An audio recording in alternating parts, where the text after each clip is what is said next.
on behalf of Joan, Robert, and Mim,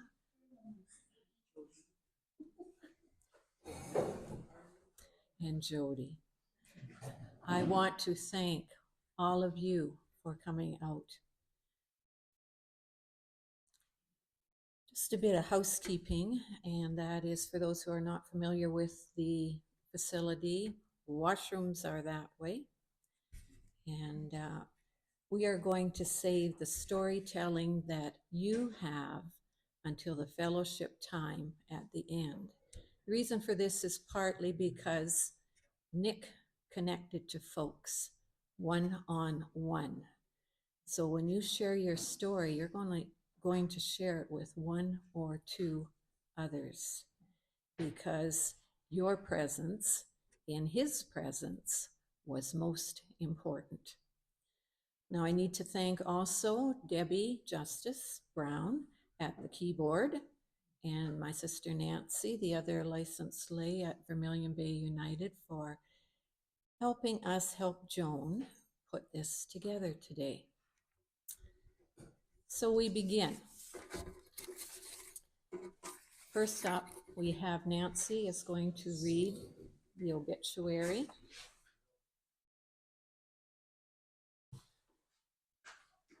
Let me put this up a little bit because it's kind of, sorry, okay, up. Can you hear that now?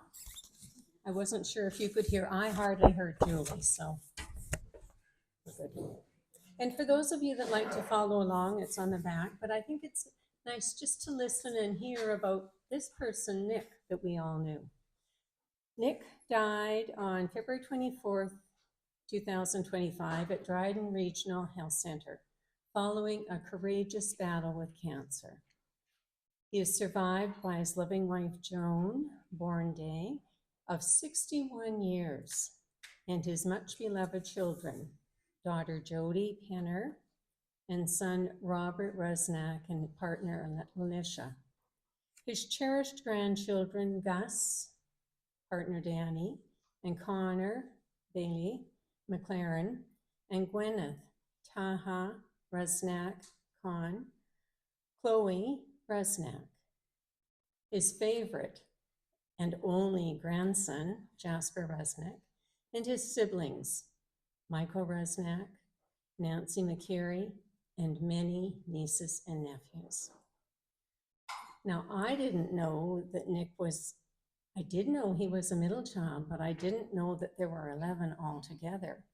And he was raised in Portage Prairie, Manitoba. He worked for CN Signals and Communication for 35 years. Following his retirement, he worked for the Transportation Safety Board for 5 years. Nick and Joan retired to their cottage on Eagle Lake in Vermilion Bay in 2000, where they spent 25 happy years. Much of that time was spent entertaining family and friends with their wonderful hospitality. During his life, Nick enjoyed curling, fishing. I heard lots of fishing stories, golfing with many friends. He loved to work around the property and was always busy keeping the things shipshape, as well as helping anyone who needed it. As the years went by, he became active in the Vermilion Bay community, and we all appreciated that. He was the treasurer of United Church for 12 years, and he was the interim president of Happy Go Lucky Senior Center during the COVID years.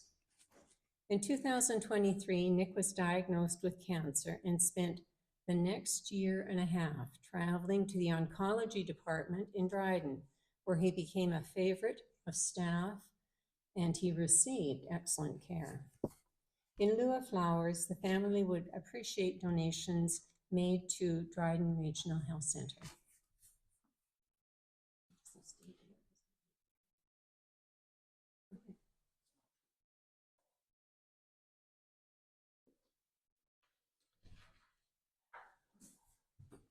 Please bow your heads in prayer. God of mystery and wonder, God of compassion and hope, we thank you for the gift of Nick in our lives, of family, friends, and neighbors. his church and this community. We ask your mercy on our own shortfalls and your grace to change and grow in your ways. We are ever assured of your abiding love and presence. Amen. And Debbie is going to play for us, "The Lord's My Shepherd." Please join in. All of the hymns are in the order of service and in the proper sequence.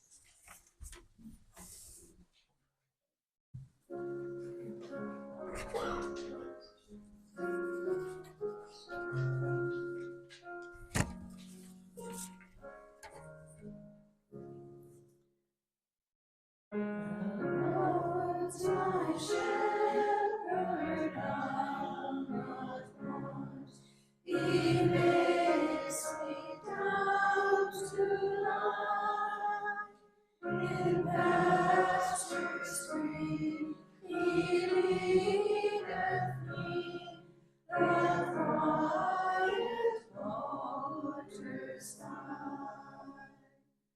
My soul he doth restore again, and me to wine doth make within the paths of righteousness, for his own name's sake.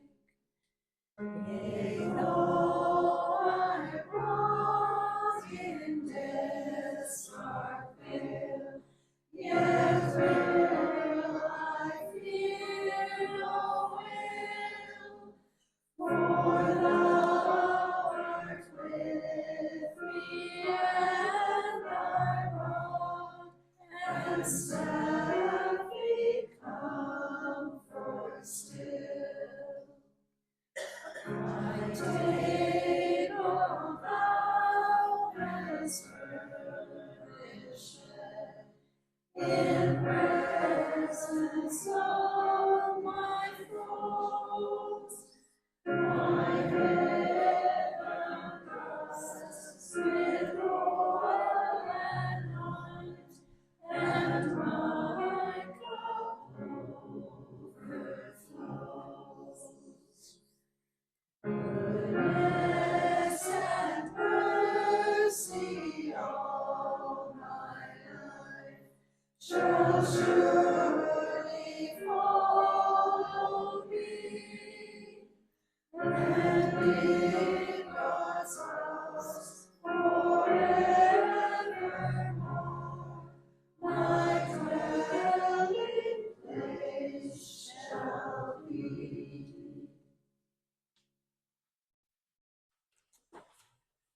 Nancy will read the selected scriptures for today. The first scripture is John 14, verses 1 to 3, and this is when the disciples are fishing in Lake Tiberias, and Jesus is calling to them. Verses 1 to 3.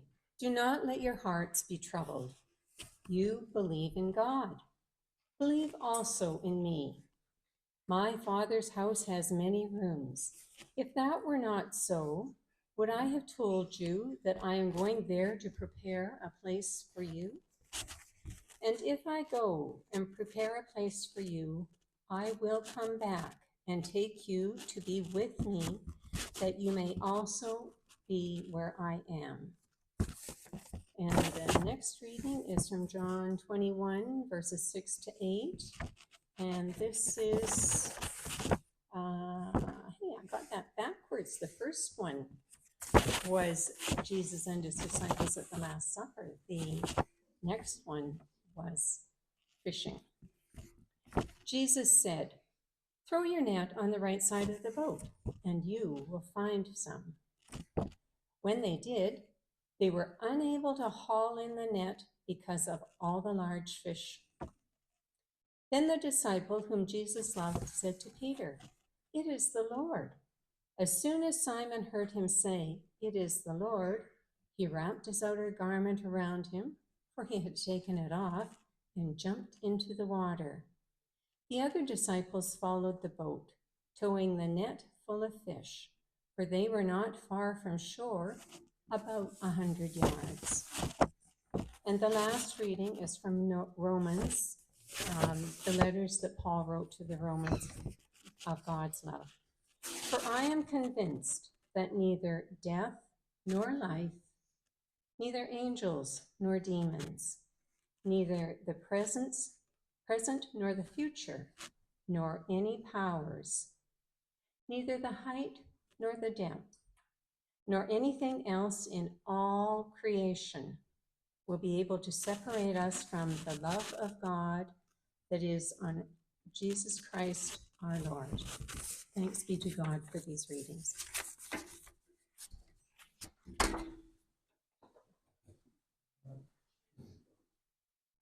We will have treasured memories shared in the sequence that is written on the order of service, with Robert coming first.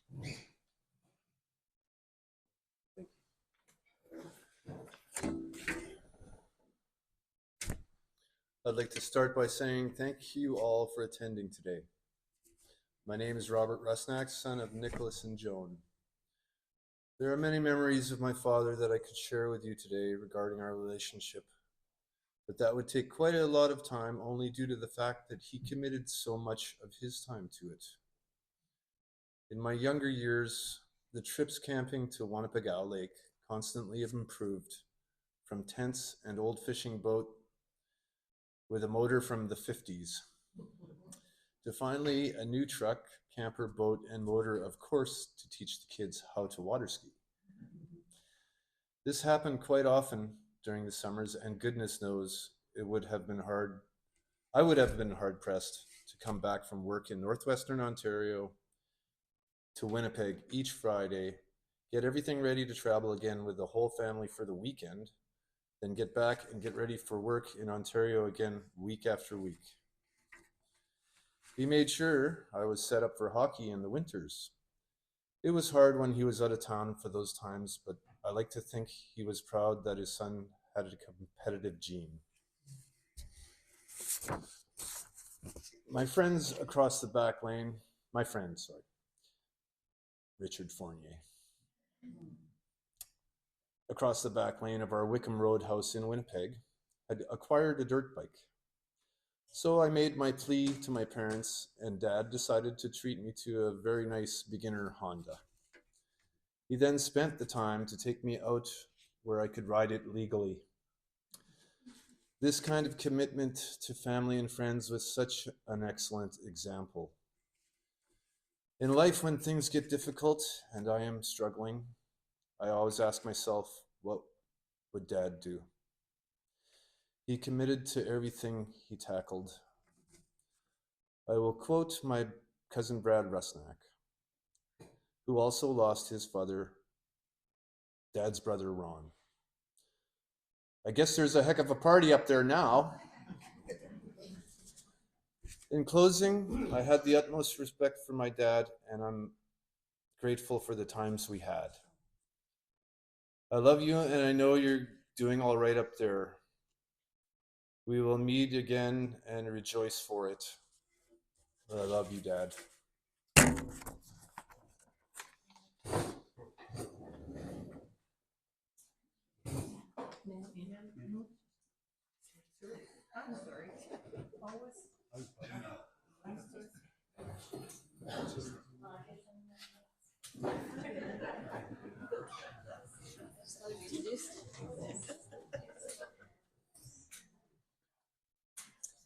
Well, as there seems to be some doubt, I am Nick's daughter, Jody.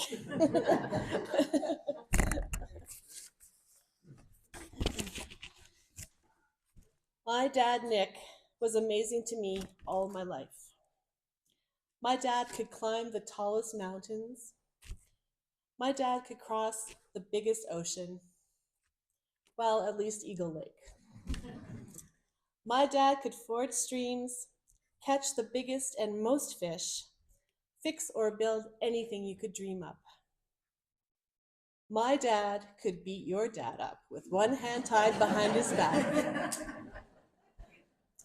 He could, He wouldn't, but he could. You get the idea. And if you knew my dad, you'd know how close to true these all are. My dad was a great friend to have. Want to go fishing, golfing, curling? Need a tool? He'd have it in hand in 5 minutes or less for you. 10 minutes if it was up in the rafters in the garage. He knew exactly how many nails and screws he had in each tin can. Need a hand with a project on Saturday? I'll be there as soon as I finish the vacuuming and dusting. I'm sure he'd say. My dad had a great sense of humor. Yes, sometimes it was dad humor. I love nothing better than spouting a one-liner that would make my dad laugh with surprise and shake his head. Oh, Jody. Or he'd say, good one. That was the best. I remember him taking a pink plastic flamingo, painting it white and gray, and then putting a sign on it that said, Icelandic seagull, then gifting it to a close friend as a joke. For his 50th birthday, with the rather newly purchased lot on Eagle Lake now looming large, my husband and his friend decided to build him a high-end outhouse as a gift. They assembled it and drove it over to Mom and Dad's house in Winnipeg in the dead of night and placed it on their front lawn with a sign that read, "Holy bleep, Nick's 50. After the fun was had, they then loaded it up and brought it out to the property where it still sits. That was over 30 years ago. I believe it's a shed now. I remember lots of laughter and lots of friends around him. He made us feel safe, secure, important, and loved. He worked hard to provide for his family. I remember him coming home from work, eating supper, then hitting the books. On one father-daughter fishing trip when I was very young, we departed in the very small, I missed a part there. All the camping trips, first with a tent, kitchen tent, and then an aluminum boat, as my brother said, 50 years old motor. Later with a truck, camper, and bright green Lund sport boat with a black 45 Merc motor. Great for fishing and water skiing and general lake travel.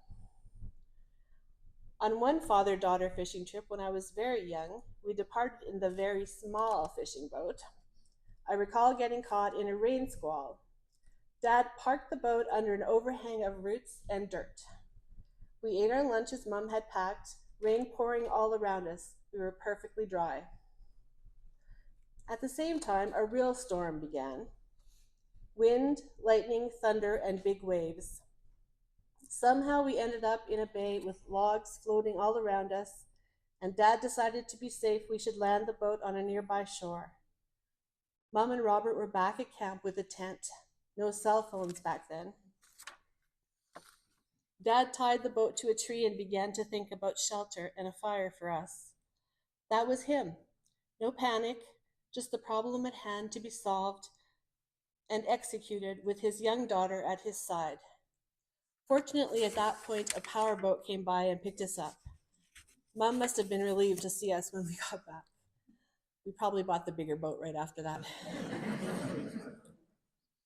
In middle school, I was assigned a particular science project, a bug collection. Dad wholeheartedly embraced building the container, a beautiful wooden box with a glass top. The bugs were mounted on a bright pink fuchsia felt background inside the box, a project that was so obviously put together by an 8th grader. We got an A. The teacher said it would have been an A+, but we were supposed to be able to open the case, and ours was sealed tight. Oops. That thing hung in place of honor in our basement for years. As my dad neared retirement, he and Mom purchased a lot on Eagle Lake, a mere 3.5 hours drive from Winnipeg. Are you kidding me? Eagle Lake, a place where you have to descend the side of a cliff to reach the water. A lake with weeds starting 3 feet from shore that rubbed and grabbed your legs as you tried to get out deep enough so you couldn't feel them anymore. Why? Blue Lake was so close. Clear water. Cold, yes, but no cliffs or weeds. Sigh. But they loved the area and could see a happy retirement here. First, with a trailer parked on the property, I remember sitting in the trailer with my little son Gus at night, putting him to bed. Mom and Dad and Marty sitting by a big, beautiful fire against the rock outcrop where the cabin now stands. And yes, it started as a cabin. And somewhere along the lines, it became their home. And don't call it a cabin in front of Mom. My parents loved spending time with me and my boys and their father so much that they decided to move in with us, and we built a house together with an in-law suite, which Dad designed. This would enable them to travel back and forth to Vermilion Bay without the hassle of property upkeep in Winnipeg. My sons had the benefit of grandparents on call, and they enjoyed much time together both at home in Winnipeg and summers at Vermilion Bay. Swimming, fishing, tubing behind the boat, day trips to Blue Lake, and rainy day shopping in Dryden. Such great memories. One year, my oldest, Gus, decided he wanted to build a tree fort. Dad jumped right in. The mosquitoes were terrible that year, and I remember the two of them sitting on the base of the fort in the trees in their netted headgear and gloves discussing what the next move was. That night, a great huge wind came, and the next morning the fort had blown over and was on the ground. They started building it over that day. Many great stories came from here as Mom and Dad cleared brush and built their dream together. The cement pad for the cabin was poured and dry, and one day Dad noticed a bear on the property close to the trailer. Before Mom knew what was happening, he had jumped out of the trailer and was running after the bear, yelling at the top of his lungs, chasing it away. It took a while before telling that story got old. Eventually, Mom and Dad moved here permanently and settled nicely into the community. It was always great to hear about what they were doing with friends and neighbors here. As it turned out, 3+ hours drive away from Winnipeg was just the ticket for them. My brother and our families were blessed to have this beautiful place to vacation at, a place where we were welcomed with open arms and love in the early years. In the more recent years, we were told that guests and lunch meat had the same time limits before they started going bad. 3 days.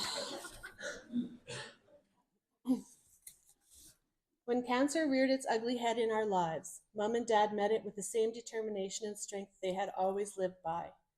Get treatment and fight it together as long as they could. We were so lucky that Dad was able to come to Winnipeg for this past Christmas, spend time with me, Robert and his girls and families, then travel to Yorkton with me to see my sons and their wives one more time. We stopped a few times along the way visiting family and friends. It was his farewell trip. Then the call came. Dad wants you and Robert to come to Dryden Hospital. Dad was determined to see us, his kids, one last time. About 10 minutes into our arrival, he said, "Okay, now I've seen you both. I can go." As with everything in his life, he chose his end on his terms after discussing it at length with Mom. I could not have asked for better parents, for a better father.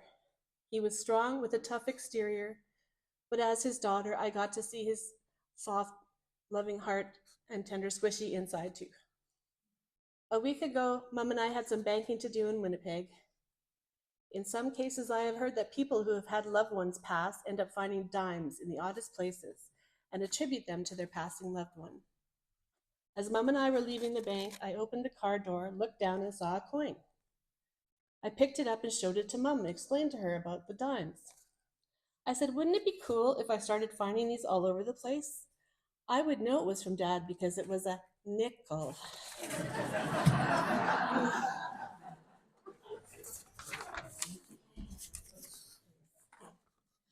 Rest well, Dad, you've earned it. I love you and look forward to the time when our family is whole again one day. Stay out of trouble, but be sure to have fun. And if you don't mind, could you change finding nickels to finding toonies? I'll still think it's you, I promise.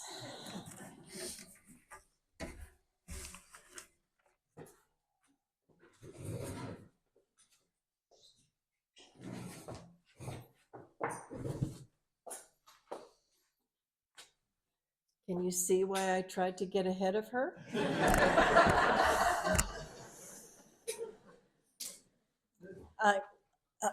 Pardon me, I have a cold. I'm Joan's youngest sister, Miriam. She's always my little sister, though. Our eldest sister, Priscilla, wasn't able to travel here today, but she's with us in spirit. Representing her family is her son Dale and his wife Dana. Just hours ago, they got off a plane in Toronto from Mexico, grabbed a 6:45 out of Toronto to Winnipeg, and drove here. So if they're dozing off, would you give them a nudge, please? Representing our sister Pauline is her daughter Lisa and husband Dwayne. Yes, 4 girls. Nick was the brother our parents never gave us. It was the early 60s, the 1960s, in case you're wondering.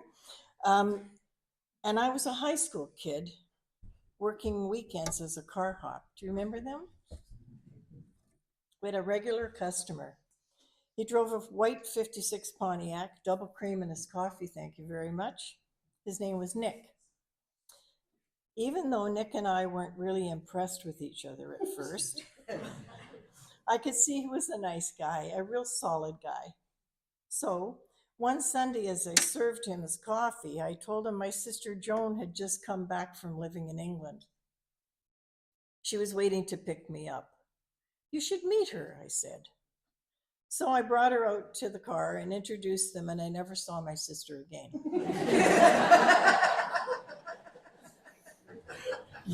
They fell hard for each other. My relationship with Nick was colorful. He said black and I said white. Always, it was our shtick. Don't misunderstand me. I loved him, but we never missed an opportunity to tease each other relentlessly in the way that only people with deep love and affection for each other can do. Yesterday, I was sure I was losing my voice, and I thought, oh, Nick would just love this. I remember once we had a discussion about long distance charges. To make a point, I put a loonie on the arm of his armchair to help pay for a call. That loonie never moved for my whole visit. And a couple of weeks ago, I was on a call with Joan. She had me on speaker, and I said, Art and I are going away in April for our 40th wedding anniversary. Oh, has it only been 40 years? He yells at me. You're just a beginner. Never missed an opportunity. But all through our family's life, Nick and Joan's home was a gathering place. We lived in Saskatoon, and many trips were made to Winnipeg. Over the years, they cared for our mother in her last years. For a time, I was a single parent. Many times, Joan and Nick's home was a soft place to land for my daughter. She has precious memories of those times. Nick was always so generous with his time and resources. As anyone who was fortunate enough to have him as a friend, he was also one of the most generous and kind people I've known. Mr. Hospitality. He loved living here. His heart was rooted in this community. Fishing, golfing, keeping books for the church, jack of all trades, playing cards, loving his family. Sounds like a great brother-in-law. He was. It's hard to believe you're not here, buddy. I'm going to miss you, my sparring partner.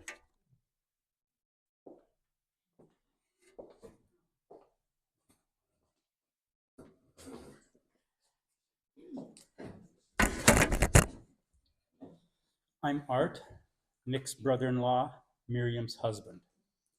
I first met Nick more than 4 decades ago, and his passions were immediately obvious. Family and friends, curling, golf, and fishing.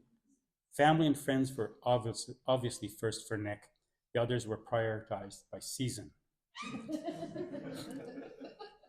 I have wonderful memories of Nick, either on the golf course as he patiently waited for me to duff my way through, or hours spent on the boat as he taught me the art of catching pickerel. I'm not alone in remembering Nick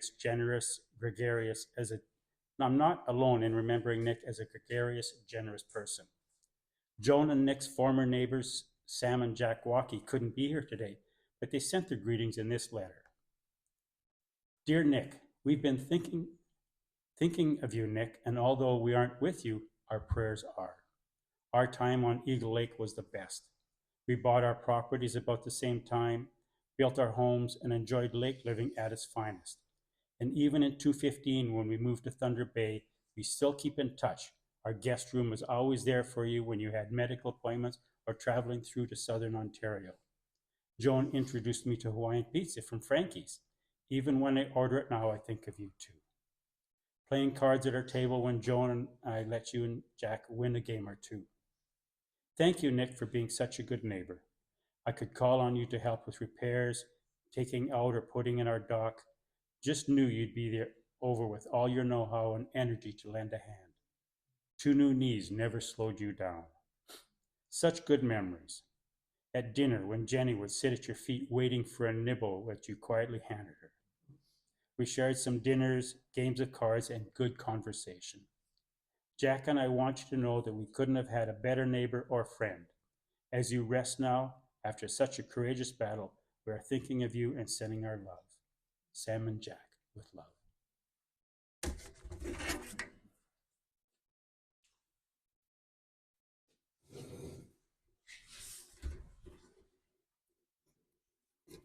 Treasured memories for sure. Thank you, Robert, Jody, Miriam, and Art. And now we're going to sing How Great Thou Art.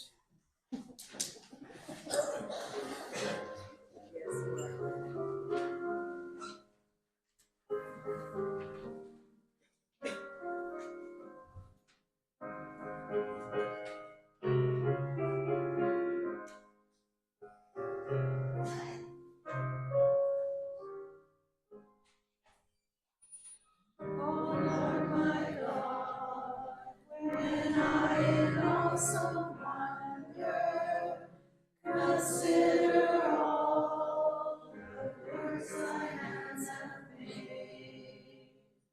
I see the stars, I hear the mighty thunder, thy power throughout the universe display.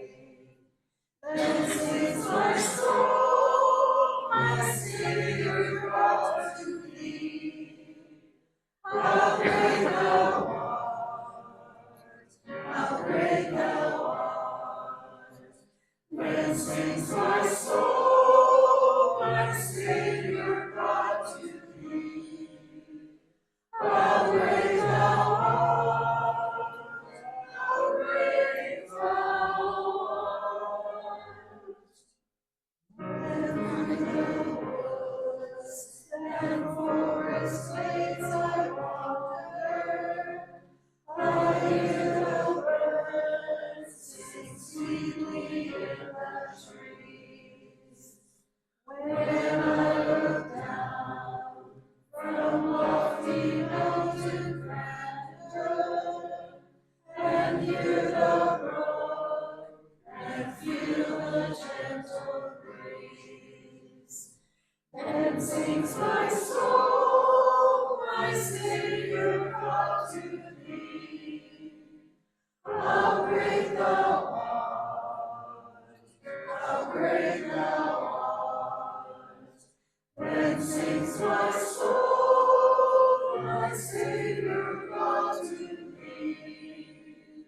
How great thou art, how great thou art. When I went to come, yes, after silence sent him to die, I scarce can take it in, that on the cross my burden gladly bearing, he bled and died to take away my sin. Then sings my soul, my Savior brought to thee. How great thou art,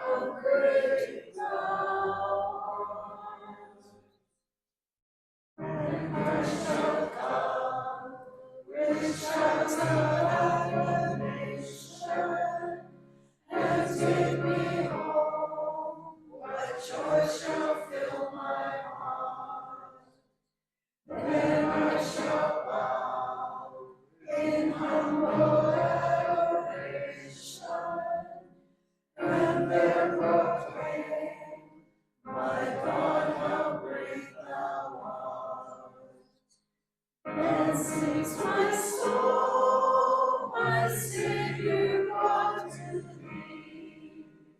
How great thou art, how great thou art. Then sings my soul, my Savior brought to thee. How great thou art, how great thou art.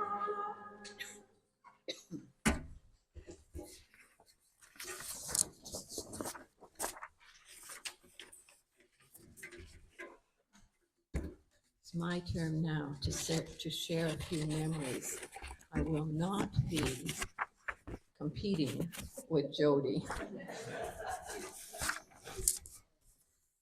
I've titled this, Nick, what a friend and great teacher to me. We pause, just as Nick would do each time any one of us was in his good company. Today we slow down to appreciate how Nick has touched our lives gently through his own example of living. We gather here with his family as friends, neighbors, church, and community. This was one of the homes he loved, and you are all folks that he loved. He cast his net wide and made connections and caught each one of you up. Each of us has stories to tell of times spent with Nick, whether he was grandpa, dad, fishing pal, golf buddy, curling mate, neighbor, and I thought belatedly, the happy-go-lucky crew, or the crew that would meet for happy hour on Fridays. Or if you were a brother. The stories are of a man with a gentle nature and a gentleman. Each of you was important to Nick. John 21 speaks to any who are fisher persons. I think we all are, whether it is in a literal way or as a metaphor. There are times when you have fished hard and come up with nothing to show for it. This passage tells us to try our luck by casting on the other side, the right side, and see what you catch. That right side for Nick was choosing to follow a path of faith in Jesus and the way that Jesus would have him go. He did this with what I call generous economy. Part of the reason we are not in Vermilion Bay United Church celebrating Next Life today is economy. Anita said it rightly, that Nick wouldn't want us to turn on the heat. I would say he was frugal and looked after the pennies. Others might choose another descriptor. Regardless, he was the church treasurer for many years, and his is a hard act to follow. Trust me, I know. I don't do it solo as he did anymore. I have many helpers to keep me on track. Nick was the kind of man who took on any task with the idea that it would be well done, however long it took. He was fussy about details, getting it right, and always trying to find the most economical way to do it. In more recent times at church, we would cluster to one side of the church rather than spread the few of us all over the place. And we would be clustered around Nick and Joan. Joan gave us the tune to hymns we so much enjoyed. And though he might say he didn't have the best singing voice, both Joan and I would say otherwise. I love to hear his rich, strong, sure voice behind me. He was someone who could give you a comfortable presence just by being in his company.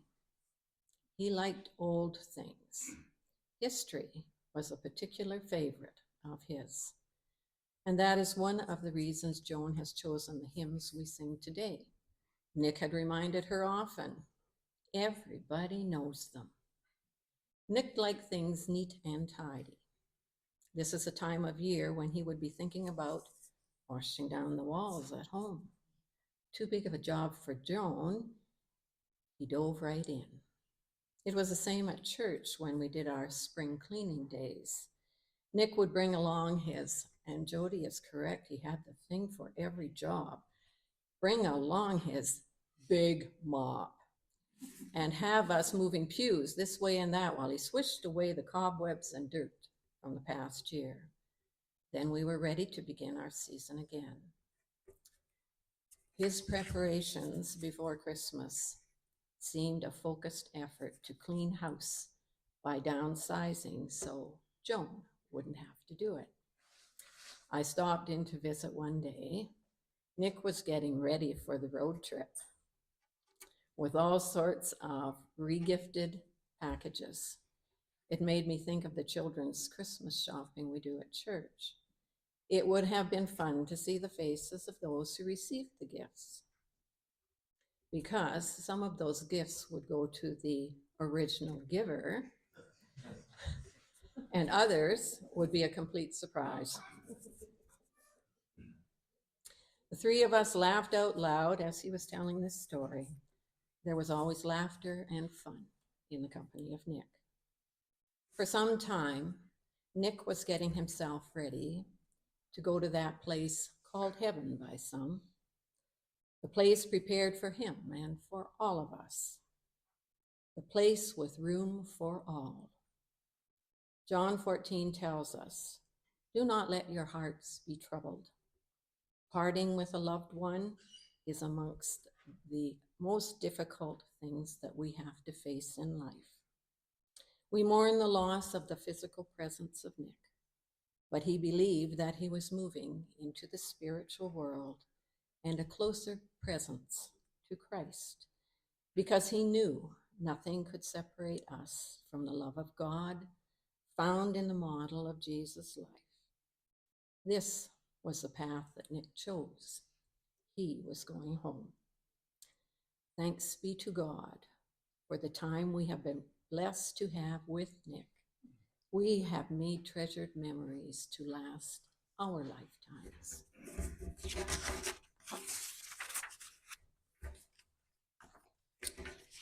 I'm going to say committal words now because some of you will not be at another service. And you may not hear me so loud because I'm not going to drag the mic over there. I'm going to use my right hand because that is the right hand of the boat to choose. We are but stardust. We are from earth, and to her we return. Go peacefully, Nick. Dear husband, father, grandpa, brother, neighbor, friend, go, Nicholas Rusnak. Go into that abiding place prepared for us. Go gently into God's deeper presence. Go confidently into communion of saints and loved ones surrounding us, and may they hold you precious until we meet again.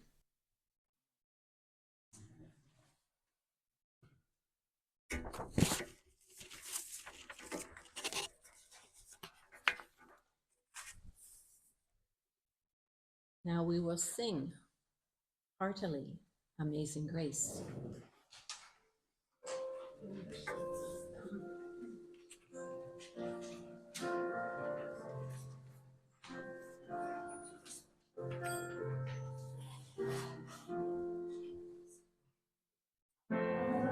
Amazing grace, how sweet the sound that saved a wretch like me.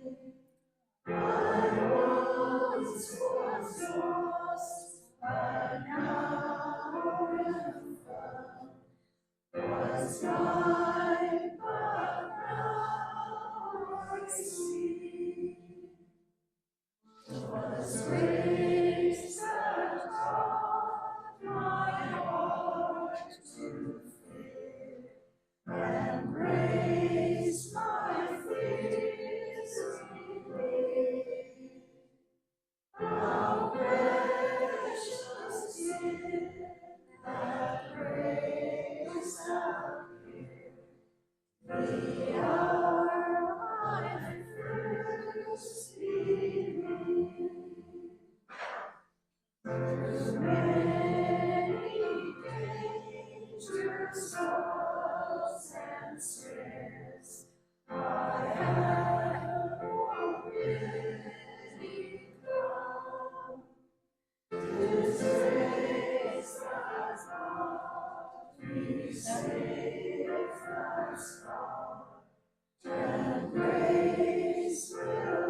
word my hope secures. God will my shield and portion be, as long as life endures. When we've been there 10,000 years, bright shining as the sun, we've always gazed to sing God's praise. And when we first begun.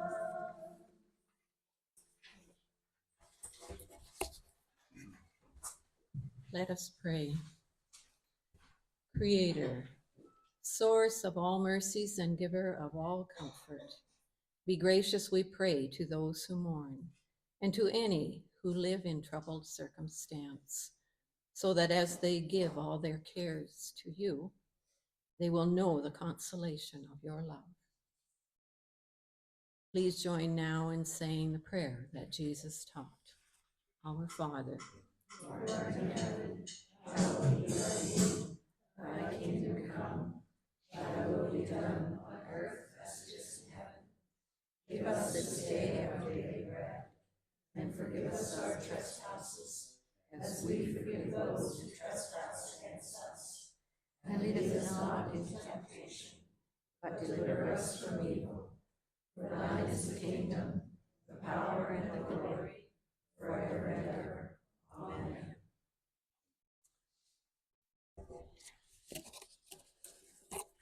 And rather than a blessing, Joan has asked that we, in unison,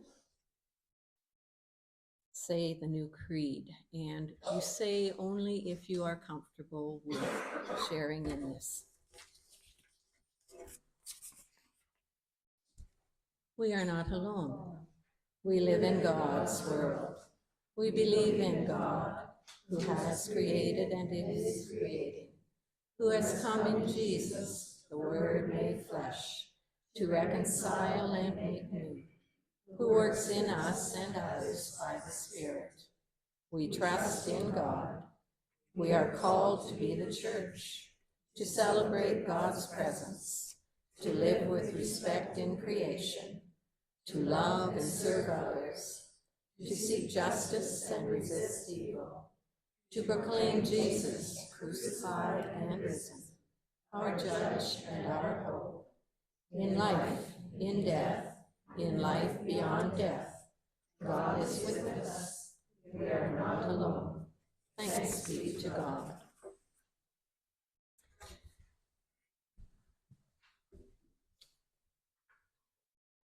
There's going to be a time of fellowship and sharing, as I promised, and be sure that you introduce yourself to all those that you're going to be sharing your stories with one-on-one.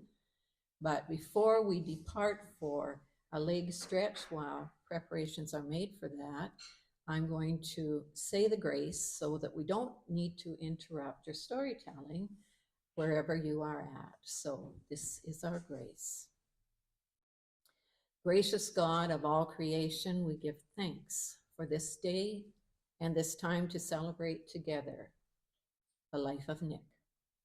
We ask your blessing upon our food and our conversation. We give thanks for the hands that have prepared and served the luncheon. May we be nourished and sustained by your gifts. We ask these things in Jesus' precious name.